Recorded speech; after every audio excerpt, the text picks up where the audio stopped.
Hello everyone.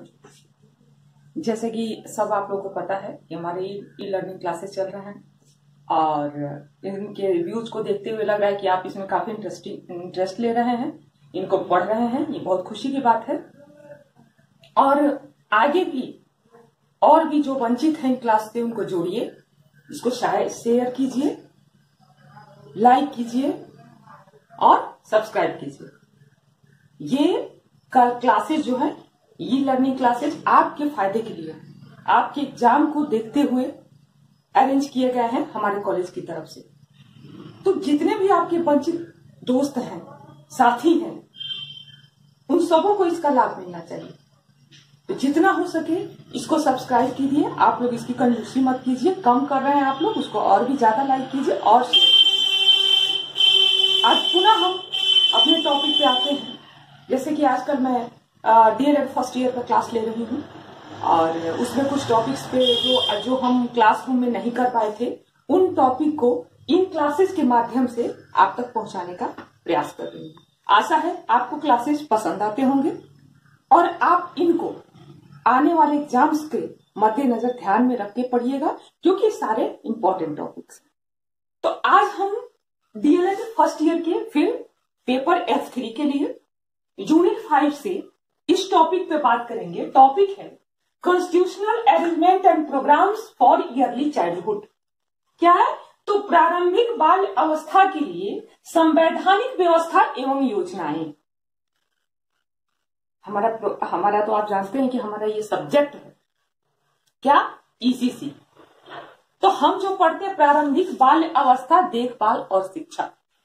तो उस प्रारंभिक बाल अवस्था के लिए संविधान में और हमारी सरकार ने जो व्यवस्थाएं की हैं, ये आपको क्वेश्चन आ सकता है आने वाले एग्जाम्स में। तो इस टॉपिक पे चर्चा करना आवश्यक है। तो जो भी हमारी सरकार ने जो व्यवस्थाएं की हैं, उनको टॉपिक्स, भिन्न भिन्न टॉपिक्स के माध्यम से हम डिफाइन करेंगे। आप नोट कर लीजिएगा या इस लेक्चर के माध्यम से उसको याद कर लीजिएगा।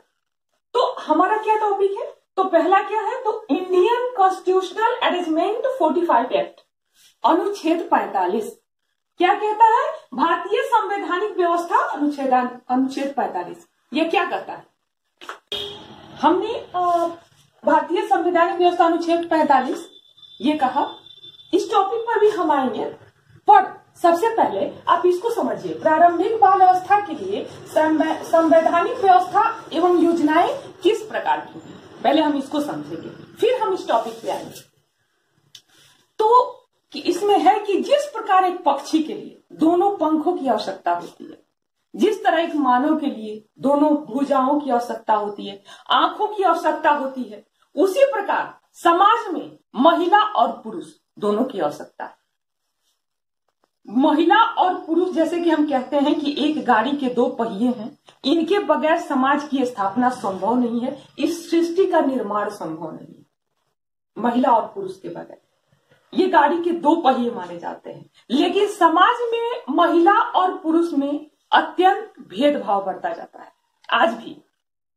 तो इतनी असमानताएं दी गई हैं महिलाओं और पुरुषों में कि महिलाओं की स्थिति जो है वह विकास के माध्यम से विकास के लिए बहुत मंद हो गई है। भारत में नारी का स्थान जो है वह एक समय में वह बहुत उच्च, जब वैदिक काल था तो नारी को बहुत उच्च स्थान प्राप्त था। उसे शिक्षा से लेके प्रत्येक गतिविधि में, प्रत्येक यहाँ तक कि उपनयन संस्कार तक का उसे अधिकार प्राप्त था। लेकिन जैसे जैसे हमारी सभ्यता तो उन्नत होती गई, हालांकि वैदिक सभ्यता हमारी बहुत उन्नत सभ्यता है, उसी समय वेद और सारे क्या कहते हैं उक्ति सुक्तियों का निर्माण हुआ था, वो बहुत उन्नत सभ्यता थी हमारी। लेकिन जैसे जैसे सभ्यता बढ़ती गई तो क्या होता गया? नारियों की स्थिति समाज में गिरती गई। उसके साथ साथ नारी का स्थान, और आज के समय में, आज के परिप्रेक्ष्य में नारी की स्थिति है वह कोशिश की जा रही है कि लेकिन अभी भी वो समाज में वैसी स्थिति नहीं आई है कि नारी और पुरुषों की समानता की जा सके। इसके अतिरिक्त और भी एक समस्या है सबसे बड़ी, तो वह है जनसंख्या की अशातीत वृद्धि। आज हमारे देश में जनसंख्या की विस्फोटक स्थिति हो गई है, विकराल स्थिति हो गई है, जिसके कारण क्या होता है? कुपोषण, गरीबी, अशिक्षा, बेरोजगारी, ये सब भी विकराल रूप धारण कर रही हैं। महिलाएं और बच्चे इससे बुरी तरह प्रभावित हैं। पुरुष तो है ही, पुरुष तो इसके चक्की में पीछे रहे, महिलाओं और बच्चे भी इस चीज से प्रभावित हो रहे हैं। गरीबी के कारण गर्भवती महिलाओं को संतुलित पौष्टिक भोजन प्राप्त नहीं हो पा रहा है, जिस कारण निर्बल शिशु पैदा हो रहे हैं। निर्बल शिशु अगर पैदा होंगे तो समाज भी निर्बल होगा। एक अच्छे समाज का निर्माण एक नहीं हो सकता है, और जब एक अच्छे समाज का निर्माण तो एक अच्छे देश का निर्माण है। जब युवा ही निर्बल हो जाएगा तो उस देश का क्या भविष्य। तो इसलिए क्या हो रहा है, निर्बल शिशु उत्पन्न हो रहा है।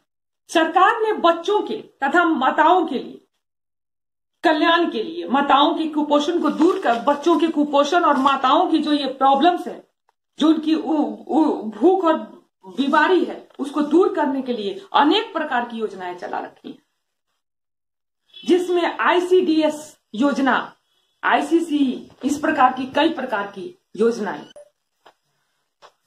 इसमें बालवाड़ी, आंगनवाड़ी, इस प्रकार की योजनाएं प्रमुख। इसके साथ साथ केंद्रीय स्तर पर भी और राज्य स्तर पर भी तथा व्यक्तिगत स्तर पर भी बच्चों के कल्याण एवं शिक्षा के लिए विभिन्न प्रयास किए जा रहे हैं।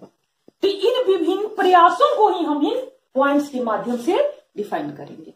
तो पहला जो है वह भारतीय संवैधानिक व्यवस्था अनुच्छेद 45 यह क्या कहता है, इंडियन कॉन्स्टिट्यूशनल अरेंजमेंट 45 एक्ट क्या बोलता है। तो इसमें पहला जो पॉइंट है वह है निःशुल्क एवं अनिवार्य शिक्षा। पहला जो इसका अरेंजमेंट है वह यह है कि निःशुल्क एवं अनिवार्य शिक्षा। अनुच्छेद 45 में निःशुल्क एवं अनिवार्य शिक्षा की जिम्मेदारी राज्य सरकार को सौंपी गई। यह इस अधिनियम के अनुसार 14 वर्ष की आयु तक के सभी बच्चों को अनिवार्य एवं निःशुल्क शिक्षा देने की संवैधानिक व्यवस्था की गई।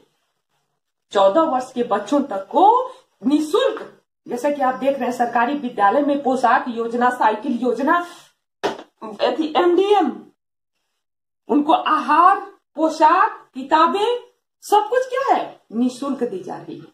यही संवैधानिक व्यवस्था है। ये इनको अरेंजमेंट राज्य सरकार द्वारा ये अरेंज किया गया है, जिससे ज्यादा से ज्यादा बच्चे बिना कुपोषण के शिकार हुए इन सुविधाओं का लाभ लेके शिक्षा की तरफ अग्रसर हो। तो यह हमारा हो गया पहला पॉइंट, निःशुल्क एवं अनिवार्य शिक्षा। दूसरा हमारा पॉइंट आता है संपूर्ण साक्षरता। यह भी एक सरकार का बहुत बड़ा, क्या कहते हैं, एक बहुत बड़ा टारगेट है कि पूरा देश संपूर्ण रूप से शिक्षित हो।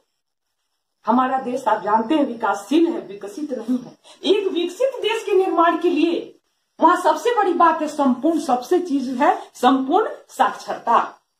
वही वो बहुत बड़ा उद्देश्य है हमारे देश का, वो एक बहुत बड़ा टारगेट है संपूर्ण साक्षरता। इस प्रावधान के अनुसार संपूर्ण जनता को साक्षर बनाने का भी प्रयास किया गया है। स्वतंत्रता प्राप्ति के समय देश में लगभग 86% लोग निरक्षर थे। अब सोचिए 86% लोग जब निरक्षर होंगे तो कितने लोग साक्षर थे, बहुत मुट्ठी भर निरक्षर थे, उनमें साक्षरता नहीं थी, अनपढ़ थे। केवल 14% लोग साक्षर थे। तो सोचो कि कितने बड़े मॉब में कितना कम साक्षरता था, कितने कम पढ़े लोग लिखे लोग थे। तो अथक प्रयासों के बाद आज इस शिक्षा के लिए सबसे ज्यादा खर्च होता है हमारे सरकार की तरफ से, शिक्षा पर सबसे ज्यादा व्यय है। उसके बाद भी आज भी हमारे यहाँ क्या होता है, 36% लोग जो है आज भी निरक्षर हैं, आज भी उन्हें अक्षर ज्ञान नहीं है। अर्ध साक्षरों की संख्या भी काफी है। तो जो सरकार का एक टारगेट है, सरकार का जो उद्देश्य है वो संपूर्ण साक्षरता है।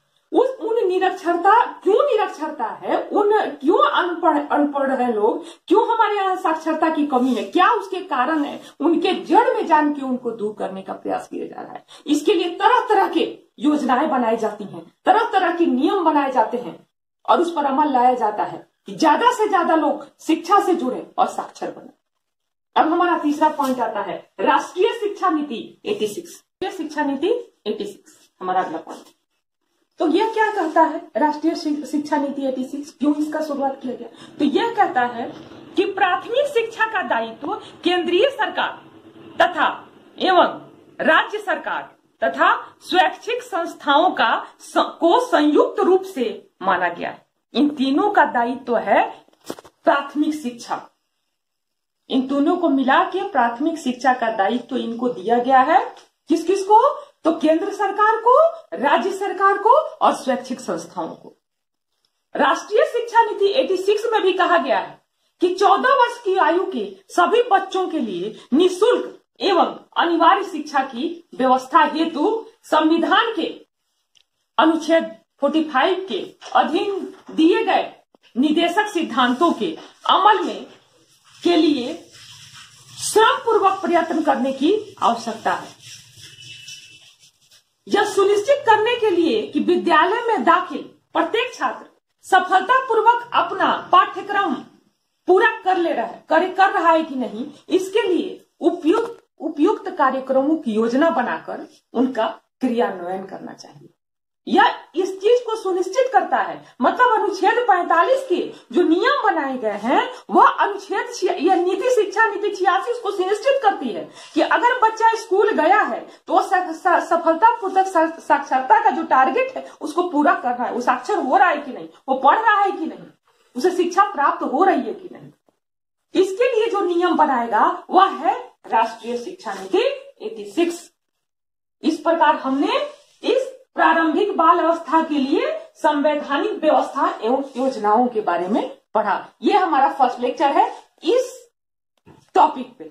आगे हम इसके बाद अनिवार्य एवं निःशुल्क शिक्षा के मार्ग की बाधाएं, उसके बाद उनको बाधाओं को दूर करने के उपाय, उनको भी हम अनेक पॉइंट्स के माध्यम से डिस्कस करेंगे।